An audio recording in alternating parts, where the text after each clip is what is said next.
Voltamos com o Horizonte Debate. Hoje discutimos a retirada dos camelôs das ruas da capital.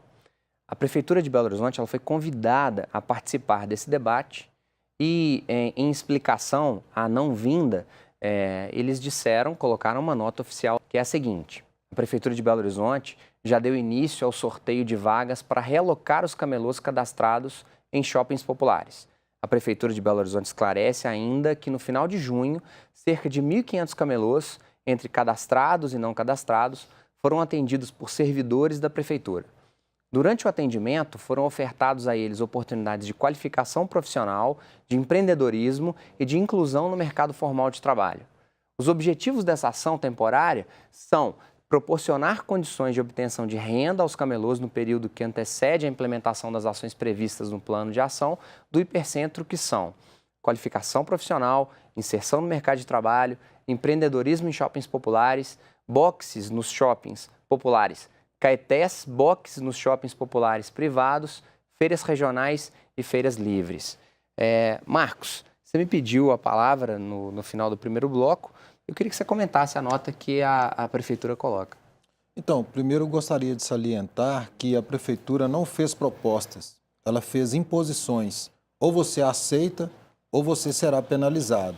E, em segundo lugar, a Prefeitura não fez o cadastro de maneira a qualificar as pessoas, ela fez de maneira a orientá-los da ilegalidade. Isso foi o que eu recebi e outros companheiros trabalhadores de rua também receberam esse informe, informando que nós havíamos sido já cadastrados, né, identificados como comerciantes ilegais no centro de Belo Horizonte e que a Prefeitura colocaria em ação essa operação camelô, que é o que está acontecendo hoje, mas que não é uma situação de agora. Essas operações elas já são constantes em Belo Horizonte desde a implantação do Código de Posturas, que é um código intolerante e discriminatório, não privilegia os ambulantes, e aí me causa estranheza o slogan da Prefeitura, que é governar para quem precisa. Sim. Né? Rodrigo, o comerciante, né, formal do centro de Belo Horizonte, que paga IPTU, que paga ISS, que passa por essa fiscalização da mesma forma, né? Esse comerciante, ele é penalizado pelo vendedor informal que está na porta do estabelecimento dele vendendo pendrive, vendendo algum artigo industrializado, e aí o vendedor ambulante ele não paga esses impostos. Há uma discrepância, há uma concorrência irregular, ilegal, injusta nisso? Jairo, ótima pergunta. A concorrência desleal, ela é um ponto que os comerciantes regularizados, que têm lojas formais no centro de Belo Horizonte, alegaram. É sempre bom salientar que qualquer norma, quando ela é promulgada, é sempre bom ouvir todas as partes, para que se ache um bom senso, não chega a ser um centro comum, mas que não gere prejuízo demasiado a alguma das partes. É difícil você falar dessa questão de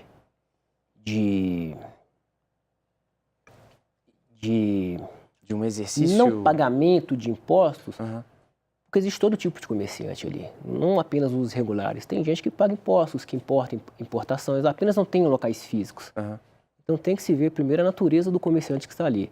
É um irregular, ele paga impostos para importar produtos, os produtos dele são licenciados, são autorizados, são legais, tiveram a autorização do órgão competente para comercializar, porque é uma discussão mais ou menos igual teve um tempo atrás, que é a do táxi e do Uber. Claro que tem que ser regulamentado esse tipo de serviço informal, que não é porque não está em uma sede fixa que é irregular. Então, essa questão de impostos, um comerciante com loja fixa, ele paga mais porque também ele gera um conforto maior para o seu consumidor. Marcos, você tira emprego do lojista formal? Não vejo dessa forma, porque o lojista formal, ele tem as suas capacitações e é um lojista. Inclusive, o que a Prefeitura fez a partir de 2003, foi tentar transformar o ambulante em comerciante legalizado, né? Microempreendedor individual e essas outras políticas que a prefeitura tentou implementar. Só que, na verdade, o ambulante ele é um comerciante de rua, ele é um trabalhador de rua. Dentre essas pessoas você vai encontrar ex-presidiários que não encontram espaço no mercado formal, essa é uma realidade. Existe essa discriminação com o ex-presidiário. Você vai encontrar ali pessoas que não são alfabetizadas, você vai encontrar ali pessoas deficientes, você vai encontrar uma série de segmentos que justifica, basicamente, a estadia daquelas pessoas nas ruas.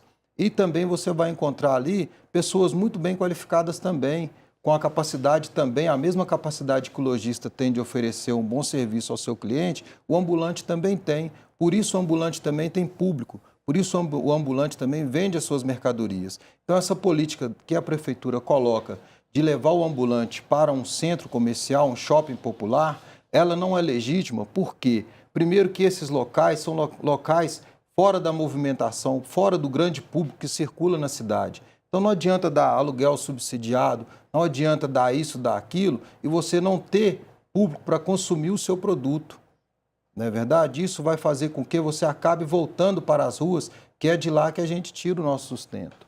Olha, como se posicionar frente a essa discussão, que é uma discussão, né? O Rodrigo coloca desafios da modernidade, que muitas vezes o legislador, seu colega, não está pronto para poder avaliar, né?